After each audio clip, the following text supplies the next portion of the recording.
বিয়া তুলনি বিয়া সব মিলাই 10,000তকৈ বেছি হ'ব। আৰু এই বিয়া খাবলৈ অকল যোৱা নহয়, সেই পৰিয়ালসমূহক মই সহায় কৰি আছো, সেইকাৰণেহে জিকি আছো। ইয়াত টাংগুটি খেলি মাৰ্বল গুটি খেলি পেলাই মই জিকা নাই। আৰু মই এবাৰ দুবাৰ তিনিবাৰ চাৰিবাৰ নহয়, এতিয়া মই 6 নম্বৰৰ কাৰণে বিধায়ক হ'ব গৈ আছো।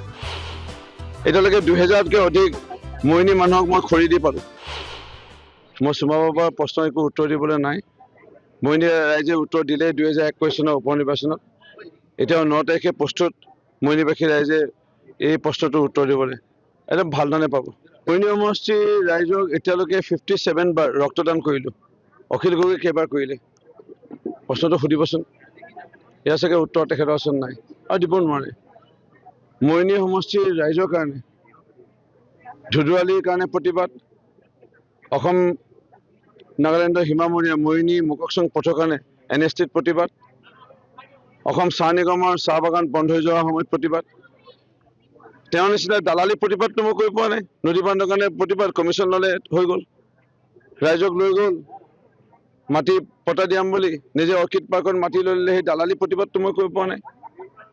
মই প্ৰতিবাদ কৰিছোঁ মোৰ মৰিনী সমষ্টিৰ ৰাইজৰ কাৰণে, আৰু মই প্ৰত্যেকবাৰ সাফল্য হৈছোঁ। ধুধুৱালিৰ কাৰণে কৰিলোঁ, ৰাস্তা আনিহে এৰিলোঁ।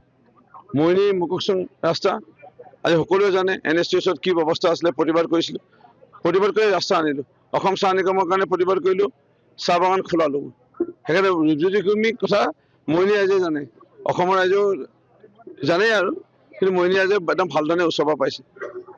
অখিল গগৈয়ে কৈছে যে কিবা, অখিল গগৈ মানে চুমা বাবাৰ কথা কৈছোঁ, চুমা বাবাই কৈছে ৰুদ্ৰজ্যোতিকুৰ্মীৰ বিষয়ে আবোল তাবোল কিবা বলকিবা আৰম্ভ কৰিছে। ৰুদ্ৰজ্যোতিকুৰ্মীয়ে কেইটা মৃতদেহ আনিছে এই ৰেকৰ্ডত আছে।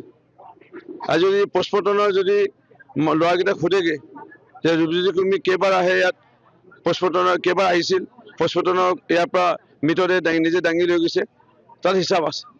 এতিয়ালৈকে 2000তকৈ অধিক মৰিনী মানুহক মই খৰি দি পালোঁ। মৰিনী চাগে বিয়া তুলনি বিয়া সব মিলাই 10,000তকৈ বেছি হ'ব।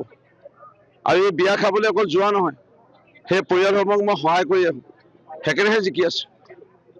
ইয়াত টাংগুটি খেলি মাৰ্বল গুটি খেলি পেলাই মই জিকা নাই। আৰু মই এবাৰ দুবাৰ তিনিবাৰ চাৰিবাৰ নহয়, এতিয়া মই 6 নম্বৰৰ কাৰণে বিধায়ক হ'ব গৈ আছো। সেইকাৰণে চুমা বাবাৰ কথা মই বেলেগ উত্তৰ নিদিওঁ। মৰিনী ৰাইজে ইয়াত উত্তৰ দিবলৈ প্ৰস্তুত। মই আৰু চুমা বাবাৰ বিষয়ে একো উত্তৰ দিব বিচৰা নাই। এইবাৰ যুঁজখন কেনে হ'ব বুলি ভাবে? সেয়াটিকে যিহেতু কংগ্ৰেছৰ লগত মিত্ৰতা হোৱাৰ পাছত কংগ্ৰেছৰ সকলো যথেষ্ট সক্ৰিয় হৈছে, যুঁজখন কেনে হ'ব বুলি ভাবে? আপুনি কোন কংগ্ৰেছৰ কথা কৈছে? কংগ্ৰেছ বহুত কংগ্ৰেছ আছে।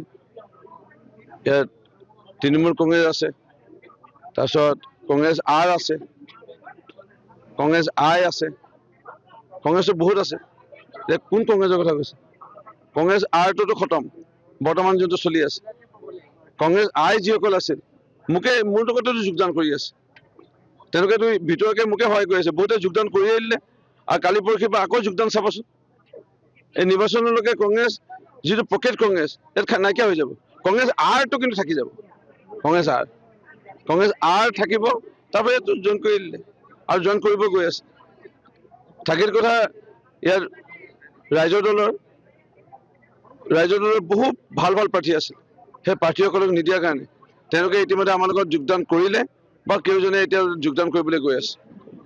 সেইকাৰণে বেলেগ ইমান চিন্তা কৰি থকা নাই, যুঁজৰ কথাটো ইয়াত নাহে আৰু মৰিনী সমষ্টিত।